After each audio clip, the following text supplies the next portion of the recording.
Shkues të nderuar, jemi në njëra nga shkollat e cila ka edhe pjesëmarrjen më të madhe, pra ka listat e votuesve më të madhe në kryeqytet, ajo shkolla e Menduraku, e që nga ora 7 e mëngjesit, kur edhe ka filluar procesi zgjedhor për balotazh në këtë shkollë, deri më tani nuk është identifikuar asnjë problematike e cila ka ndikuar në procesin e votimit. Pranë mie kam edhe drejtorin e kësaj shkolle, menaxherin kryesor të shkollës e Menduraku, i cili do të na japë edhe detaje në lidhje me këtë proces zgjedhor. Drejtor, çish ka shkuar? Jo, atë faleminderit për vizitën e juaj.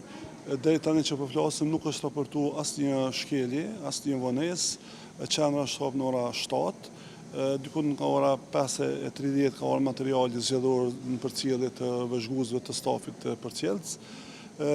Deri ka ora 10 me një dhomë të votimit ka munguar një vëzhgues të një partie të caktuar politike, i cili është zamencuar pastaj me kalimin e kohës. Çdo gjë ka shkuar sipas dinamikës. Kjo qendër numëron 4130 votues, deri në ora ne diku në 405 votues kanë dalë me votu. Edhe tash që po flasim pas orës ne vret një fluks më i madh i votuesve. Besojmë që numri në orët vazhdim do të rritet dhe çdo gjë urojmë shkon mirë dhe procesi mbyllet pa ndonjë telash. E përmende, sepse fillim po du me i trajtu dy çështje cilat e para, e përmende mungesën e një vëzhguesi. Në rastet të tilla, kur kemi mungesat të tilla, çka mundet me shkaktu si problem tek ju në menaxhim? Jo, ne kemi një database të komunikimit me KQZ-n, njoftojmë njëherë dhe sjellë zëvendësuesi me njëherë. Po domthonë kjo ka zgjatur diku një orë gjys deri ka ardhur i njëjti.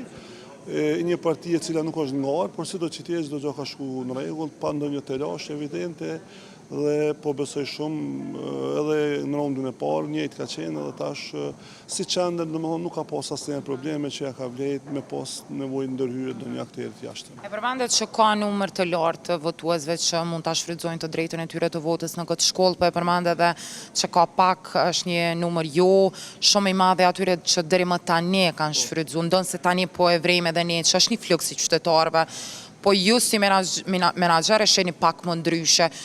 A mundeni me bëni krahasim prej datës 12 tetor dhe sot deri në këtë orë? Deri në këtë orë është diku 200 është numri më i vogël. Paradite ndoshta faktor ka qenë moti me shi, ajo ka ndikuar pak, do bëjmë analizën që ku me datën 12 tetor, po tash po vrejmë në ndryshim, sigurisht që ka më pas më pak. Sigurisht, ajo është diçka që po shihet, por po vret tash një ngritje numri, tash në ora 3 kemi raportin e radhës të shohim se ku jemi. Ko pas kohë kur po shkojmë qoftë në qendra të votimit, qoftë në vend votime, po shohim edhe persona të cilët kanë vështirësi në ecje apo kanë aftësi të kufizuara, edhe e vrejmë që në qendra të ndryshme mungojnë pjerinat, mungojnë edhe hapësirat adekuate për qytetarë. Në shkollën e Menduraku, në cilën pjesë të shkollës po zhvillohet aktualisht procesi i votimit, edhe ka probleme të theksuara që munden m'ju pengu këtyre qytetarëve me votu? Kemi votues që janë me probleme në tecë, probleme ndryshme fizike, për momentin votimet kryen me një katin e parë, ku pjerinat janë gjitha hyrjet e shkollës, jemi kujdes për atë çështje.